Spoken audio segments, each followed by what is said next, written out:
Mercedes. How are you? I'm great. Thank you so much. I still have my tan, so that means summer's still here, right?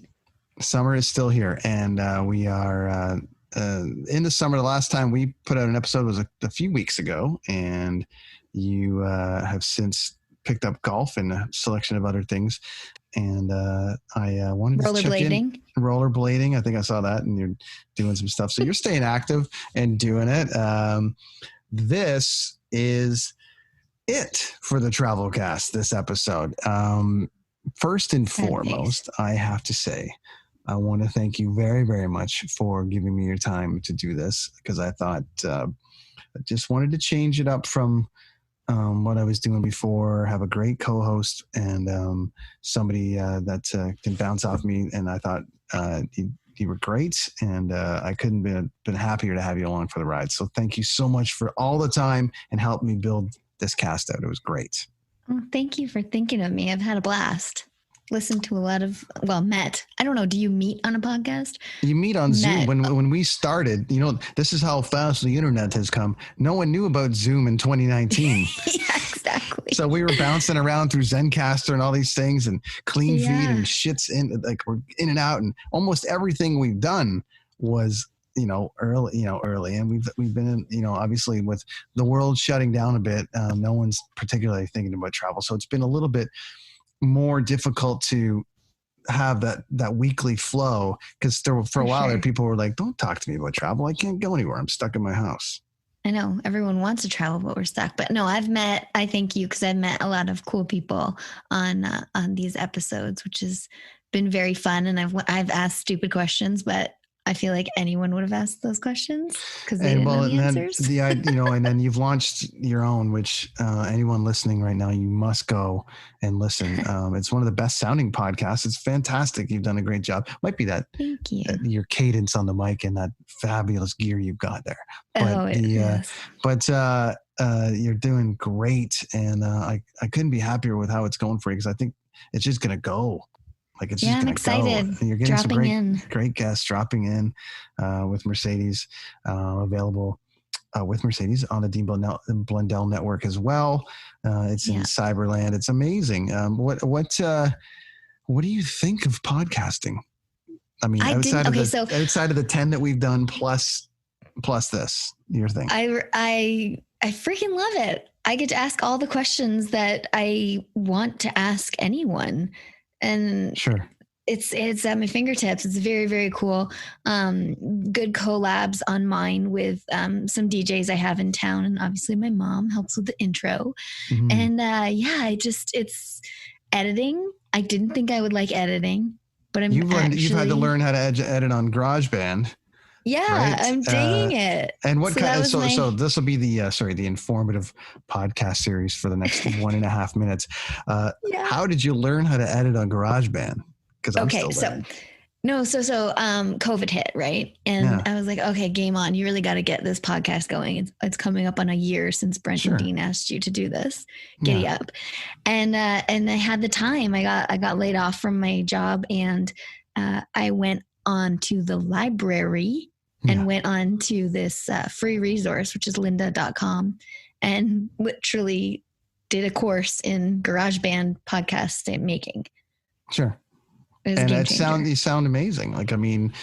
Zoom gives us this, we're both on Zoom H6s, not that they've paid us any promotion for this or acknowledge the $8,000 that we've given them in business over the last, because everyone we're talking to is get the Zoom H6, but it's been a big help, and you went right to that on the gear wise. And I'm not boring the listeners with gear talk, but I really need you guys to understand that when we talked to Mercedes about it, about doing her own podcast, it was like, I'm just some schmuck in a basement in Cloverdale, but you traveled the world as for Team Canada, and you have access to some incredible people like I do in my profession, but yours, I'm like, why aren't you talking to people? Because you would have a super informative podcast, and this is what's happened. Your podcast sounds fantastic. Thank you. Well, I owe it to you. To your point about questions, you get to ask all the questions. So imagine being with that person in a bar and you sit there and go, and then what? And then what? Yeah, and then what? Totally. And they would go, move away from me. And you're super annoying. But on a podcast, they go, ask me anything. Ask. I want to talk. So it really gives you a thing to do. And man, I'm so happy for you. I think you've done great. I'm stoked. Yeah. Thank you for being the guinea pig on all the gear. I just went straight to the top. Oh, right. We went right to it. That's right. That's right. I mean, why are we messing around? Travel for us. We've had some great guests at this point, including this week's guest. But just a quick rundown of what we've done. Obviously, you came on to chat about your world. We had Paul Feinstein from the Paulcast, who's on the Dean Blundell Network, a few times to give us his take on pre-COVID and post-COVID travel, which was awesome. We had Sean Mathias, former NHLer, to talk about travel as an NHL player. We had Sarah Ayres, speaking of the NHL, whose husband had won the feel-good story of the year with the NHL, beating the Toronto Maple Leafs. That seems like 8 years ago. And it was only just before Christmas. We had Addie Bell on from Jet Set Travel to talk about luxury travel, even though no one is traveling luxurious right now, other than the people that can afford. She is right now. No, she is now. I follow her Instagram. I'm like, I want to be where you are. That's right. She is doing that, and that was a blast to have her. Then we did the future of travel with Paul, and now we have Ray Zahab, who we tried desperately to have on. Well, we had on. User error, speaking of Zencaster and other things, not blaming them. I'm blaming my own inability to hit a button, but we lost the audio from our first attempt. Yeah, but we were in the YVR airport. You were flying away. It was loud, and you were flying away, and we lost it. And he was planning travel to Antarctica. He had a whole thing planned to run 5,000 kilometers in this coming October, which has been moved. So some things had changed in his world, which actually helped us, with this episode, because we were able to kind of revisit what he was wanting to do and how he's had to pivot. So there's your word, the pivot. Pivot. The pivot. But it was fun. Ray's great. He's a really good interview. He loves to tell a tale about being a world traveler and adventure. What did you take away from this? I mean, he just has stories for days, and they're not just like, oh, this one time I was at my house. It's like, oh, this one time I was in the Arctic. I was in the Southern Hemisphere. I was in the desert. You're just like, dude, where have you not been? The one thing that we didn't get to, because I just think there's so much more to tell, and I think that he would be a great guest on my next series and also yours. So I'm sure we could go and do another hour with him each on that side. I haven't asked him about any adventure stories as far as being chased by wild animals and almost killed, because he's been in some wild animal almost killed places, and I was solo. And I was weird. Not solo. But he had these kind of play. It was amazing to kind of see where he's been, the Sahara and Everest, and oh my God, everywhere. Death Valley. I don't know. He chooses interesting places. We could ask him millions of questions. There's a lot, and I was contemplating breaking it up into a couple of episodes, but we let it flow, and I want to save some. You know what I mean? I think that we did 45 minutes with them, and it was informative, and we covered off a bunch of stuff, and I think it was a great way to end the travel series. When he was supposed to be at the beginning of the travel series, but it was just kind of the way it went, and to kind of add this travel, to end it with this. If you're not first, you're last. If you're not first, you're last. That's right. And there's nothing wrong with that as far as how we're ending it, which is really, really cool. Takeaways from what do you think you learned over these episodes between Sarah, Sean, and the NHL, like all these other things? What's your kind of takeaway from this? Did you find yourself educated on the travel side from this? Yeah, because I asked really great questions. I know. I mean, you're the only journalist. You're the only journalist in the room. You've done this for a living. So many different takeaways. Obviously, ex NHL player living the life of luxury on the road. Totally. I won't forget that. Did you write a letter? Did you write a letter to Team Canada after that and say, "Hey, listen"? No, it's not Team. It's not Team Canada. They treat us well, but not as well as the NHL stars. That's what I'm saying. Did you write? You should have wrote to somebody sitting in a chair somewhere that makes these decisions and said, "Listen, I just did a thing with an NHL guy, and these guys, right? What the hell is going on?" I don't know. And then it's been super interesting also following them all on social media and seeing what they're up to now, especially in the COVID times, and just learning how everyone's adapting to it all and how excited everyone is to travel at some point in time. Yeah. Well, we all are getting excited for that. So I'm just standing by and pivoting myself and getting through it, but trying to put out episodes. Mercedes. How many times can we use the word pivot? Well, we used it 17 times in the cast with Ray, so we're going to add it 4 more times. But you've got your own word, so that one's mine. Jive. You jive. Mercedes Nicoll, my good friend, longtime Whistler buddy, and one of my favorite people in the whole world. And I can't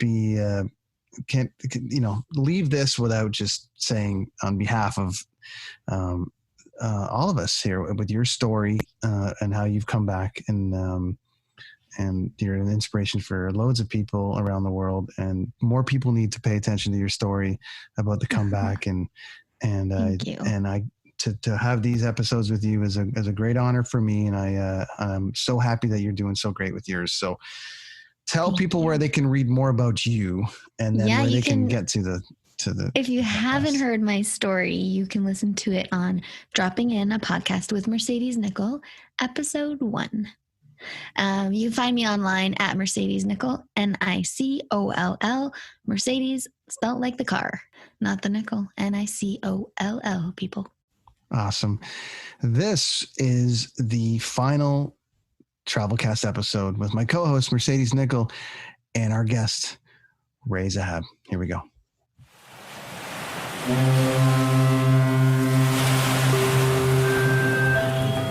You're listening to the Brenton on Tour Travelcast with special co-host and 4-time Olympian Mercedes Nicoll. Brought to you by people who travel, people who love to travel, and all things travel. At $2 and a Casio. After 2 podcasts, you're probably getting a better idea who he is, but his co-host Mercedes is way cooler than him any day. That might not be what you want to hear. Damn! So keep packing your oversized carry-on, stop clapping and standing when the plane lands. Stupid idiots! And direct your attention to your Travelcast cruise directors. Now here then, prepare the blast off. Ready to blast off. Knife switch, main switch on, main switch on. Here's Mercedes and PD. Welcome back, everybody, to the Brenton on Tour Travelcast with my very special co-host Mercedes Nicoll. We are back. How are you? I'm good. Been on the golf course, rocking. We are joined for a second time, but first time, technically, second time with Ray Zahab, our gentleman, Canadian adventurer and ultra distance runner, is here to share his tale with us, which we tried to do in 2019. Before Pre-COVID. Pre-COVID. Everything's like PC pre-COVID, or I guess it would be PC pre-COVID, post-COVID, or you could do BC. You could do before COVID. Yeah. Right? I don't know. Anyhow. It's a weird one. Mercedes, give me a little more, take her up to about an 8 or a 9 on your Zoom there. Thanks, friend. So, oh, look at that. Now we're in the same room. Ray, so we tried to, have you be as the third episode for the Travelcast, and foiled by technology, and then the world shut down. So we thought we'd try again when we're actually going to wrap up the Travelcast with you. So welcome and welcome back. And why don't you say hello to our listeners and tell us a little bit about what's up, buddy? What have you been up to? Well, thank you so much for doing this again and for reconnecting. It's great to be back on with you guys. And wow, I mean, so much has changed since we since we were last on. And, so I basically, for your listeners, I'm an adventurer and explorer. That's what I do full time. And so typically when people hear that, they automatically assume I must be an alpinist or, like an ocean rower or something. But I'm actually an ultra distance runner and trekker. So I cover geographies on the planet, vast geographies using my feet. And so I've ran, for example, I ran 7,500 kilometers across the Sahara. I've trekked unsupported to the South Pole, numerous Arctic expeditions without any outside help, being totally self-contained with all of my gear with me. And I've ran across many of the large deserts on the planet. So that's kind of like what I do. And then what I'm passionate about is my foundation, Impossible2Possible, in which I take young people on expeditions of their own all over the world that are learning based, and they are 100% free. Those are the two main things. But I think since the last time I spoke with you guys, I've been also guiding quite a bit, which has been really interesting, but we can get into that later on. So, do you take grown adults? I do. I do. I know. Because I went out for my first 10-kilometer run in 4 months, and that wasn't 5,000 kilometers. Mercedes, what have you been doing? Not that much. My jaw drops every time he says everything that he's done. And I'm like, I don't think I've done enough. What have I been doing? Olympics golfing. Isn't enough. Like, I know. It's crazy. It's Come on. Hey, have you seen the movie Strife? Have you seen that movie? I'm probably pronouncing it the wrong way. You have to, I know totally snowboarding is your thing, but I mean, you'll appreciate, because you're such an epic mountain person, is this movie. It's a Red Bull. It's on Red Bull TV. It's a movie about this race on the downhill World Cup circuit, which is like the most gnarly of all the races. In Kitzbühel. And it's the story. Yes, that's the one. Yeah. And it's the story. I watched that this year. Comparing it. It's crazy. I haven't watched the video, but I watched the race live this year in person. Oh, you were in person? Totally. Yeah. Wow, that's really cool. And then I was like, I think we should try and snowboard down it. And my cousin was like, no, it's bulletproof ice and really steep. You're just going to go down on your butt. And I was like, kind of keen. And anyway, I got shut down. Oh, I thought you were going to say you did it. No, I got to go back. Could. I totally want to. You could do it. If anybody could, you'd be the person to do it. I do want to film it, and I'm pretty sure I'd be on my butt the whole time. It's so icy. You need the sharpest edges ever. I do want to watch that video though. Yeah, it's really cool. It's really cool. Ray, you were last time we were together, you were planning for an expedition to the Arctic, and Mercedes, you were headed to Switzerland back when people could do things. Mm-hmm. So I think you both made it, right? You made it to Switzerland, and you made it to the Arctic? Yeah, I did. I was in the Arctic, and then I was in Siberia literally right after guiding clients on Lake Baikal. And when I got home basically February 28th. So do the math, right? That's when things really started to get gnarly with COVID. And it was incredible on my way over there, flying through South Korea. When we landed in Irkutsk, Siberia, South Korea had the airport basically in lockdown almost, right? It was full on there. But what was so interesting in Irkutsk, I'm not sure the population, maybe 300,000 people, they boarded the plane and took everyone's temperature before you could get off the plane. And this was February 14th. Valentine's Day, temperature check. How crazy is that? Right? I mean,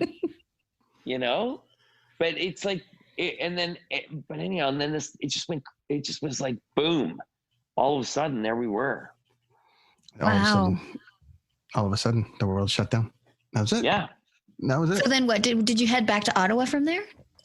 I did. So I was guiding for a week on Lake Baikal, and amazing people, extraordinary time, super duper remote, right? Totally disconnected, only satellite. So we didn't really know what was going on. So we were a bit apprehensive, were we going to get back out of Russia, right? On the way out. Nobody was talking about, closing borders and whatnot, but still you don't know where these things are going to go, right? And then, so by the time I got home, part of my team went back to Italy. They immediately were in lockdown. And then by the time I flew back to Canada, I live in Chelsea, Quebec. So I'm very close to Ottawa, about an hour and a half from Montreal. And, the COVID situation in Quebec was crazy, right? And so then my daughters were out of school. Now, let me think about this. I think the first week of March, they were off for March break. So I got home February 28th. First week of March, they're on March break, and they never went back. Or if they went back, it was a very short period, if I remember right. My kids start tomorrow. They've had the longest March break in the history of March breaks. They start tomorrow. Yeah, mine have gone back. But I'm not, you know what? I'm like a bit freaked out about it, right? Because a lot of parents are. I'm worried for them. Yeah. My girls I'm worried do, for the teachers. They're like mine are absolutely. I'm worried for everybody. Obviously, but just from a immediately at home situation for the kids that are there, there's this myth that it doesn't affect kids. Well, yeah, okay, maybe it doesn't affect kids as bad, but there are kids statistically that do get super sick, right? And perish from this. And so I don't want to be in that group, it's terrifying. No, it's terrifying to think about, It's going to be interesting 2 weeks for sure. Like the first 2 weeks of school. It's going to be very interesting. Just in general, I think the teachers aren't ready anyways, but regardless, we'll see how it goes. It's a kerfuffle. Sorry, go ahead, Mercedes. Yeah. Have you been traveling at all since you got home? Who, me? Yeah, I will in Quebec. So, both my daughters, they're 12 and 9. They are the 12-year-old's an amazing flatwater paddler. So she paddles quite a bit. They trail run a ton. And so we went fast packing in Charlevoix, which is the mountains northeast, if you will, of Quebec City. Two questions. Hold on. I have two questions. What is flat paddling? What is flat paddling? Like, so K1, like Adam Van Kooperen style. Like a kayak. Like a kayak. Yeah. So they kayak and they run in the summer. Those are two things they do. So we were so we went fast packing, which means it's like hiking, but taking gear that's super light. You read my mind. That was my second question. Right. And so I thought you were combining both words into flat packing. I thought, so that's a totally new thing. That's a new sport that I've never heard of, but I'm digging it because it sounds like it would be a lot of fun. It is now. You're welcome. But thank you. But so we went hiking around the mountains in Charlevoix, and we took our gear and our food, and it was awesome. It was just great to get away with our girls in a COVID friendly adventure in the mountains of Quebec in our backyard, right? And that's the amazing thing. I mean, there's so much that I think people are really obviously COVID is a horrendous thing. People are dying, people are sick, people are losing their jobs. There's all my business is completely shut down. Went from income last year to zero income this year, basically, right? But there's been a lot of upsides, and not upsides, but there's been moments, right, that you can't deny are or can be awesome. And it's for me personally, it's very relative to us as individuals, right? But spending time with my daughters, more time on adventures, doing our own thing. I mean, that's been amazing. We've actually spent way more time together than ever because my job usually takes me away a lot, like you guys. I travel a lot, right? So I've never been home. I haven't been home this much in 15 years. Right? But I think people are reconnecting in their relationships and their personal relationships with people, friends. There's more value in friendships, and in that human connection also, I think. And you know what? We're rediscovering how friggin' incredible this country is. I mean, there's so much to do in every province, right? So our province has been a joy to be in through this, I have to tell you. Just because, we have the ocean I have the ocean. Mercedes is an hour from the ocean. We have mountains, but I got an ocean about, 20 minutes away from me. She can get down there fast. But do you miss have you rested as your travel wings rested as put for a little while? Have you kind of eliminated it from your brain the way I have eliminated travel from my brain and said, okay, well, this is what we're doing now. We're doing this. I'm not going to go to the Sahara anymore. Yeah, well, no, it's a great question. And to be honest with you, I just kind of sort of let it. It wasn't even something that really I cognitively thought about letting go of, if you dig what I'm saying, right? So I was just COVID hit. I'd come off this thing in Siberia. My Arctic expedition was epic. It was totally successful. That was in January. I was stoked I got that done.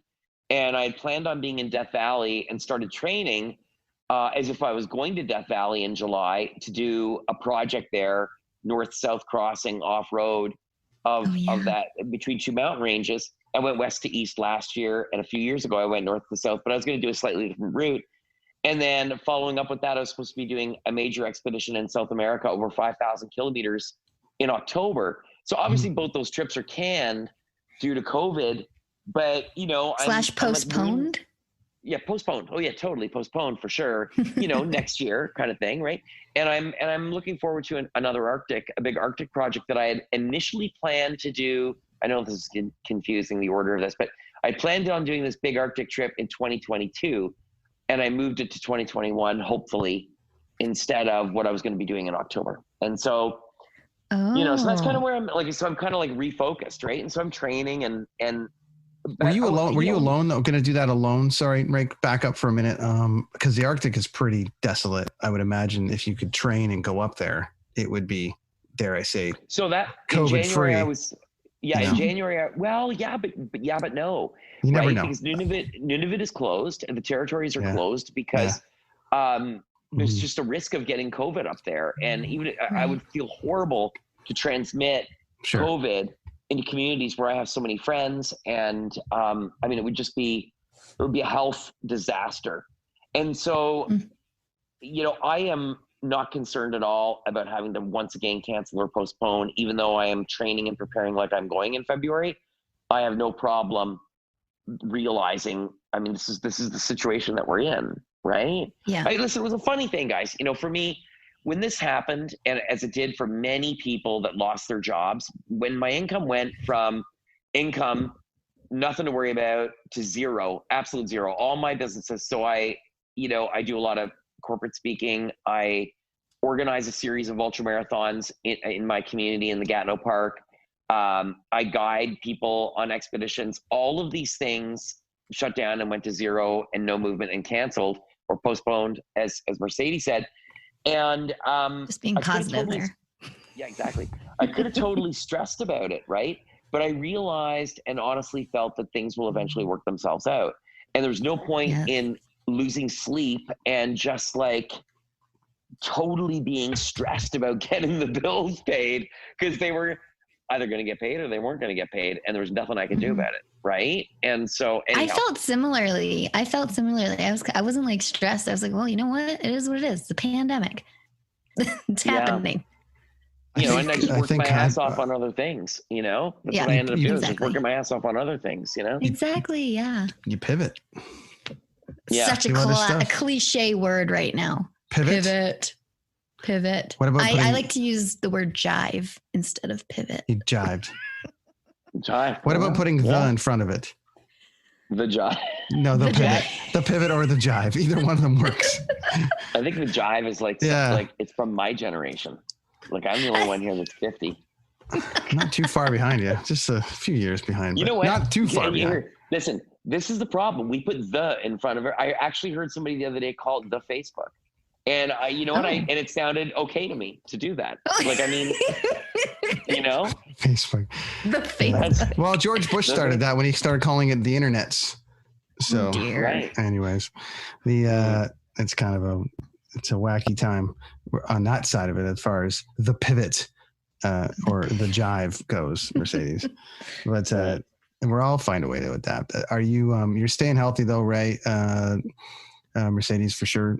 Staying healthy because we're trying to stay healthy and as you said, kind of focus on this eventually going away and easing up so we can get back to somewhat normal life. While I have both of you on here from the standpoint of like actual your professions and what you're doing, Mercedes, there was a bit of like end of season stuff in Whistler as far as like skiing, snowboarding. Was anybody able to do anything? I know they shut things down, but is there any hope of something opening up that way? And then Ray, to you after Mercedes, as far as like, is there any glimmer of anything that is going to open up in your world before Christmas, say? Go ahead. So, I'll start. Yeah. End of season. Unfortunately, I got home mid-March, like March 15th or 16th, and the mountain was closed. All the chairlifts were done. Vail closed it. And they did end up opening so that you could tour up. And what that means is you either just hike up in your ski boots or snowboard boots, or you have a split board or touring skis, and you can hike up the mountain on one path, staying COVIDly friendly apart. And that happened for probably like 3 weeks, and then it closed down. People were kind of taking advantage of it and not being COVID friendly. And now we've just heard that Whistler Blackcomb will be opening November 26th, but they'll have a reservation system. It's similar to what they've done with the bike park this year, which seems to have worked. I don't know exactly how it's going to work this winter on powder days, especially because you have to reserve ahead of time to know what days you're going to be going up the mountain. So it's going to be interesting, but I hope that it's people are going to be able to ski and snowboard and have a good time still. Ray, what about your world? Is there anything opening up that you can get to, or you got to stay within the country?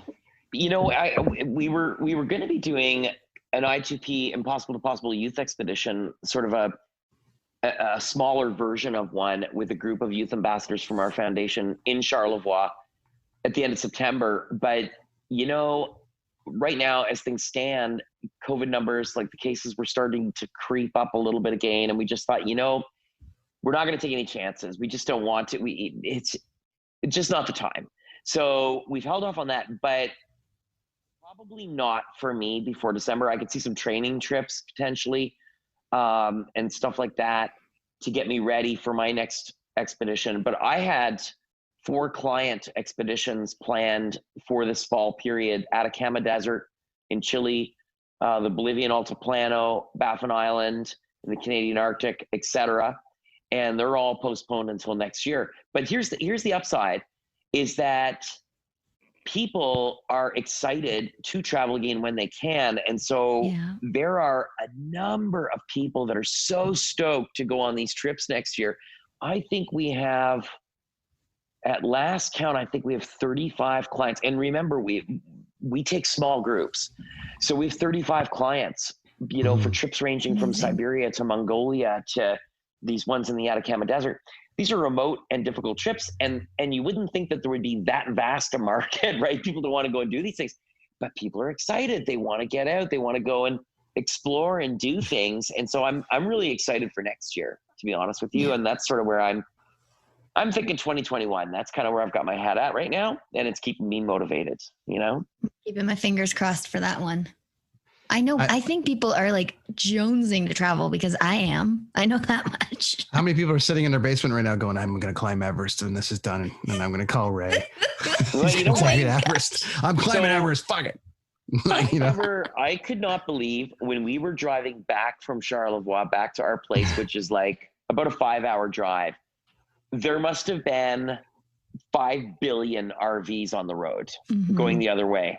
I could not believe how many people are like, that's like the new, I don't know what it's the new thing of, whatever was the most popular thing in the world before is now RVing.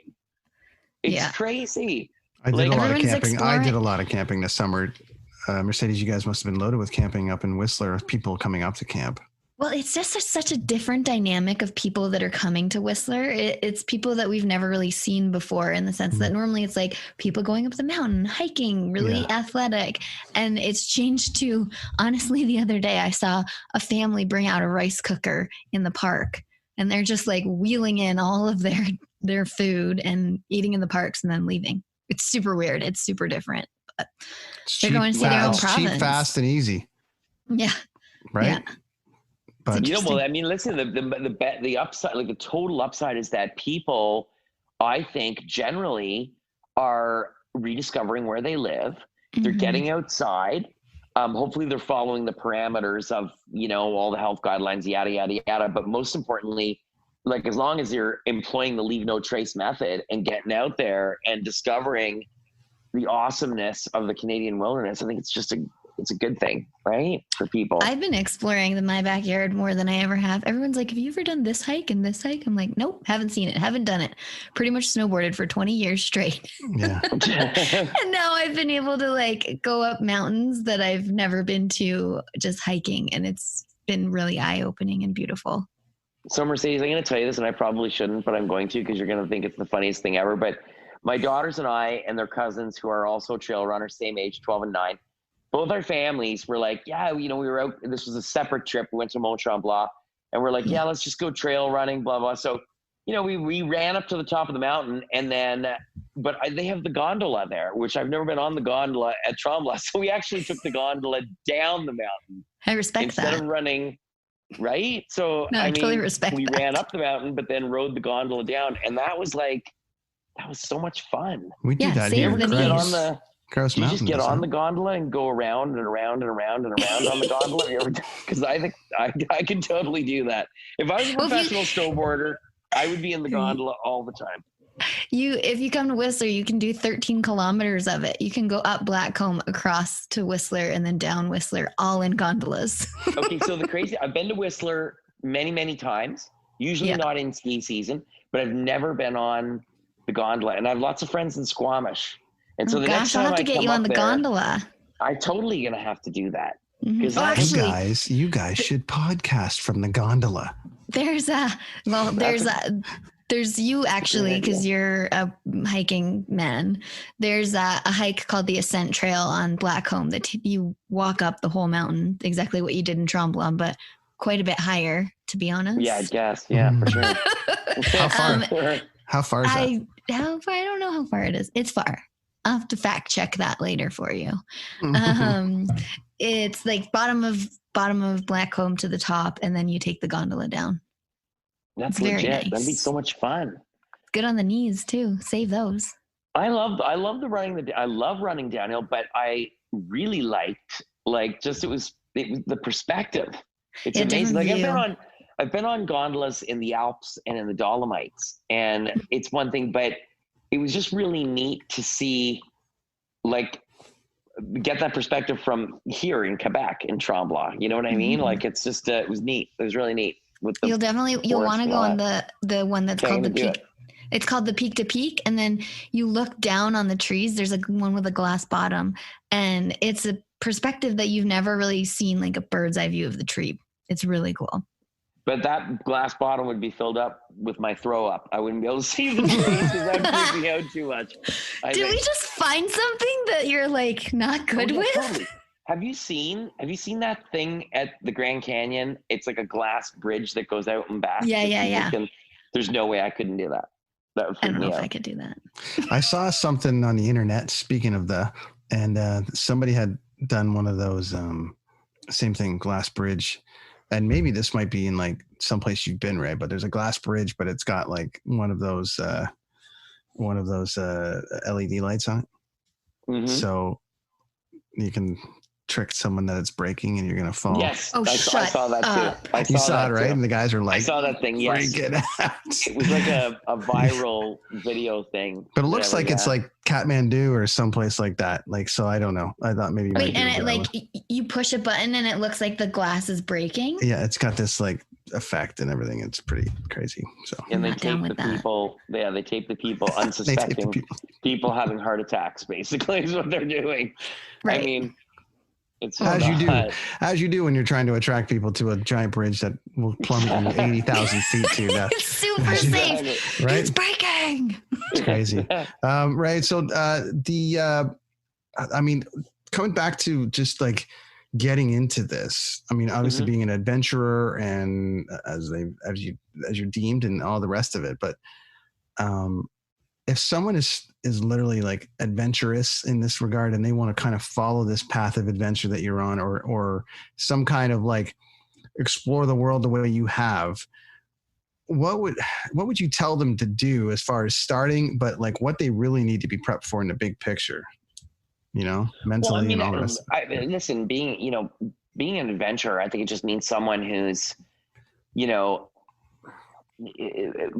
desires knowledge of the world they live in, right? And is very experiential, and you want to go places and see things, and how the terms on how you decide to explore the world, that's sort of what defines the type of adventure that you're going to be, or the type of adventure that you're going to do. So I choose to be in really remote places. I love the challenge of navigation. I love being in deserts in the middle of summer, and in the Arctic and colder regions of the planet in the middle of winter.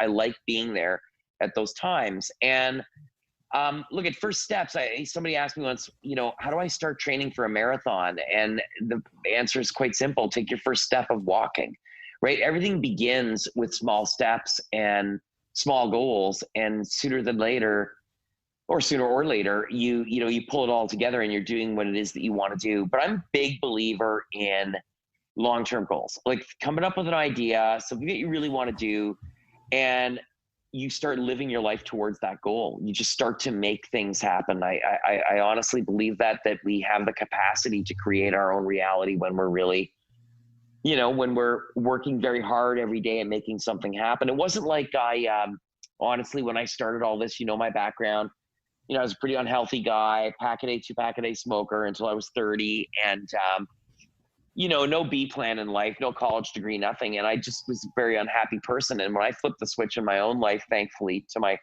brother, John, who inspired me to want to get into the outdoors and try some of the things he was doing, looking for just like a different life and some sort of purpose, I had no idea that it was going to lead me down this road of doing the things that I do now. I was looking for happiness.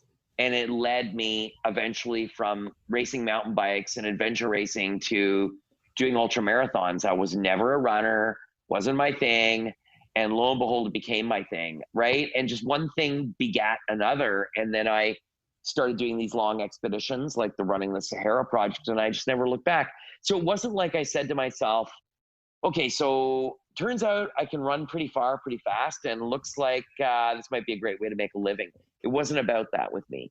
So it was just about finding a purpose or something in my life that I was truly passionate about, because I didn't want to, when I was 60, if I made it that far at that point in my life, I wasn't sure, or 70 or whatever, have any regrets in not taking any chances in my life, because I spent so much time in my life not taking any chances and talking myself out of doing things. So to give you a super duper long answer, I would say, just have an idea or a long-term goal in mind, something that you really want to achieve, and commit to it. And when those opportunities arise, little things happen that get you closer to your goal. Don't be afraid to take a chance on them and go for it.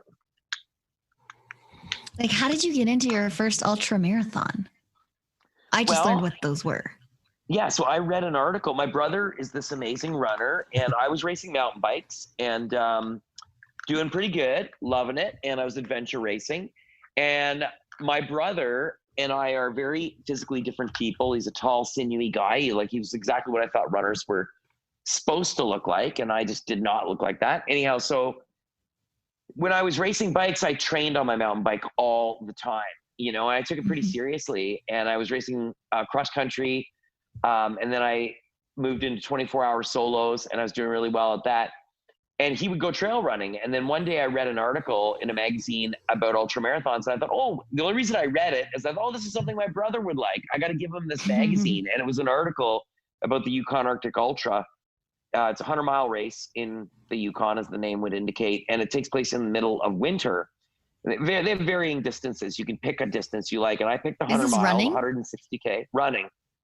And I entered this race after reading this article about it, because in this article, seriously, was people like any person on the street, like normal looking people, were the people that were featured in this magazine article doing this race. And I thought, what the hell? Like, how is it these people think or know that they can do something like this? And I realized in the moment that maybe ultra distance running was not about, of course there's a physical aspect, but it's an accepted physical aspect. It's more about your willingness to challenge yourself in some crazy ass way. So I thought, I want to try this and see if I can know about myself what these people know about themselves. And long story short, it was my very first running race ever. I did the 100-mile event and I won it. And against all odds, I'd never won anything physical in my entire life. And I thought it's impossible that I could have won this thing. Like I must have took the wrong way, right? Like I just, but I did. Lo and behold, I did. And I went on, and it sparked in me this. I know you're gonna think this is corny, but it sparked in me this true philosophy that human beings underestimate themselves physically, mentally, emotionally. I learned that in that moment. I was like, oh my God, I cannot believe. Like I went into this crazy zone doing this race. At the first half of the race, I thought, oh, I'm out of here. It's freezing cold. My legs were killing me. There's no way I'm going to complete this thing. What the hell was I thinking? And then in the second half of the race, after almost quitting and dropping out, I said to myself and discovered that all I needed to do was think about what I was going to eat at the end of this race and get down this trail as far as I could and as fast as I could. And everything else gave way. And Mercedes, I felt like one of you elite alpinists, snowboarders that I see on the Olympics who are like in a deep trance-like state, sort of like weaving back and forth, picturing the course that you're going to go down. Like when I see the downhill skiers and all that, like the Olympics doing that zony thing. Yeah. And I was like, it's visualizing. The visualization. So that's the sciencey name. So that's what I was doing in this ultra marathon without even realizing I was doing it, but it was like one step ahead all the time. And by the time I finished the race, I had no pain, no fear, felt like $1 million. All I knew is I wanted to feel that way for the rest of my life. And so I entered my next ultra marathon trying to recapture how I did what I did in that race. And that's what led me to where I am today. Wild. One step at a time, pal. One step at a time. Yeah. Ray, I ran 10 kilometers today for the first time in 4 months, and I felt great. Oh, there you go. That's like but I'm recovering a bit. I went through the thing. Where'd you run? Around my block, and I saw a horse and some cars, and it was quite exciting for me to get that done. But it was my first real run in 10. And I look at that, and it's funny that we're talking now because we're wrapping up travel, obviously, but I got Bill Viggers on the Lifecast coming up, and Bill was with Terry Fox for a Marathon of Hope, and just time. That one foot in front of the next, hydro pole to hydro pole. So, I mean, kudos, man. And kudos to, obviously you've got it's an amazing thing. And Mercedes' story is just as incredible to me. You guys are super inspiring to be able to do that. I consider myself at Christmas time, when Mercedes and I were at the airport, to be in the best shape of my life. And then I went, I actually, contracted our friend that took the world down. Oh, wow. and I recovered, and that's a whole other thing, but I'm fine. I just but it was a slow recovery that I from the standpoint of finally got back out and ran this week. And I'm like, hey, there's huge. 10K. And then Ray's like, and then I ran through the Sahara, and then I ran. No way. I'm just saying, then I did an ultra, and I'm like, I've got some work to do. I'll let you know when I get to 15K, buddy. Listen, I have friends that have won Ironman competitions, and I have friends that have taken the maximum allowable time to do them, and I've always been more impressed by the maximal allowable time because you're on your feet for so long. It's a very relative thing. And, when we do awesome things in our lives, it's incomparable to what anyone else is doing, because you can never, ever, ever express what something means to you. We just don't have the words to express when we feel something. Like Mercedes, whether you're a medalist or you totally nail this obscure run on some mountain that nobody else knows, and you get to the bottom and you're like, I have been legit trying to do that for years, and I just did it, and you're the only person there, but it's like the greatest feeling ever, right? I don't know. True, yeah. I think, are you guys a proponent of we start, or you as athletes start for a reason? Obviously Mercedes, your first Olympics would have been like the Olympics, but then to do it 3 more times. And I think it's just such an amazing accomplishment, right? Everything. But I'm also a fan of the journey is the prize. So 100%. So for me, it's always just about the build. And then if you get the reward at the end, the reward probably is finishing, with the exception of maybe it changes depending on like how well you performed before and you want to keep moving forward or whatever it is. But I've always been a huge fan of the journey is the prize. You guys both have said separate journeys. Do you feel like every single time you do something, you've won regardless because of the journey that it took you to get there? Go ahead, Ray. Sorry, it's so deep. Last time we were deep. Four drinks. You know what? Yeah, for sure. Listen, I've had some close calls. You know, I went in a river and almost died on an Arctic expedition one time. Could not complete that trip. Another expedition took me 4 years to plan to traverse the Kamchatka Peninsula in far east Russia, way eastern Siberia. Years, tons of dough, logistics, timing, planning, visas. Oh my God, it took us so long. And I got there, I was doing it with a teammate, this expedition, and we spent 15 days, the first 15 days of this expedition, burning through 30 days of food because the snow conditions were so horrible. You know, with climate change, things have changed completely in this region of Russia that we were trying to cross. And after crossing over this massive and ridiculously precarious mountain range to the other side, to what we felt was going to be our last 150 easy kilometers to get to the East Coast, we were informed by hunters that an early thaw had happened on the edge of these volcanoes, and every one of the rivers that was in this region were open, and the expedition was instantly over in a matter of moments. And I was disappointed for like 5 minutes. And then I reflected on everything that my teammate and I had gone through to get as far as we did. And it was such an incredible experience. And I knew we made the right call and everything else.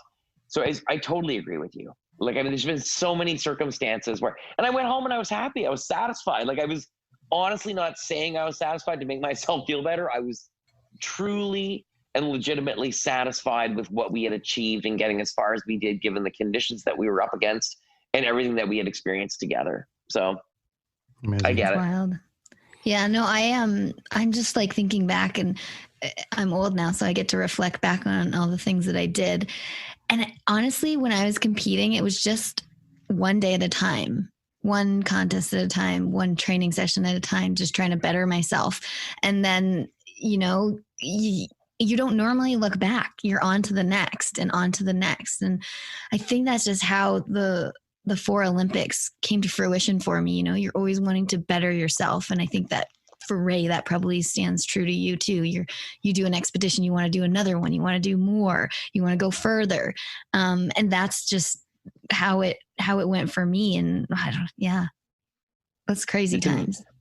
Yeah. And it's amazing. But now you get to a point, right, where, you know, you find it different. Like, it's like you get to a point where you just sort of take perspective on life and where you're at in your life, and with the years that you have still to crank it out and have fun and do things that you love to do, what the priorities are. Totally. You know what I mean? That's one thing that when you reflect and you learn more, like especially in a transitional time, like being an athlete, you reflect and you're like, yeah, I really loved that. I was super passionate about that. What am I passionate about now? And you know what? It's still sports for me. Like, I love sports. I'm not going to run with you, Ray, because it's not my jam. And I'll run with you about 10 kilometers. I was going to say, I only did 10 kilometers by mistake one time in Toronto, and I was dying. You put a polar bear behind you, you'll run. Yeah, true. Ray, I can't thank you enough, Ray. I can't thank you enough for joining us again on this thing. Yes. There's lots to tell. And we definitely, I want to have you back on the life cast. I'm sure Mercedes will have you back on hers when she rolls through. So there's lots more stories to tell. But before we go, I want to talk about your charity for a minute, if you don't mind letting us know what's going on with.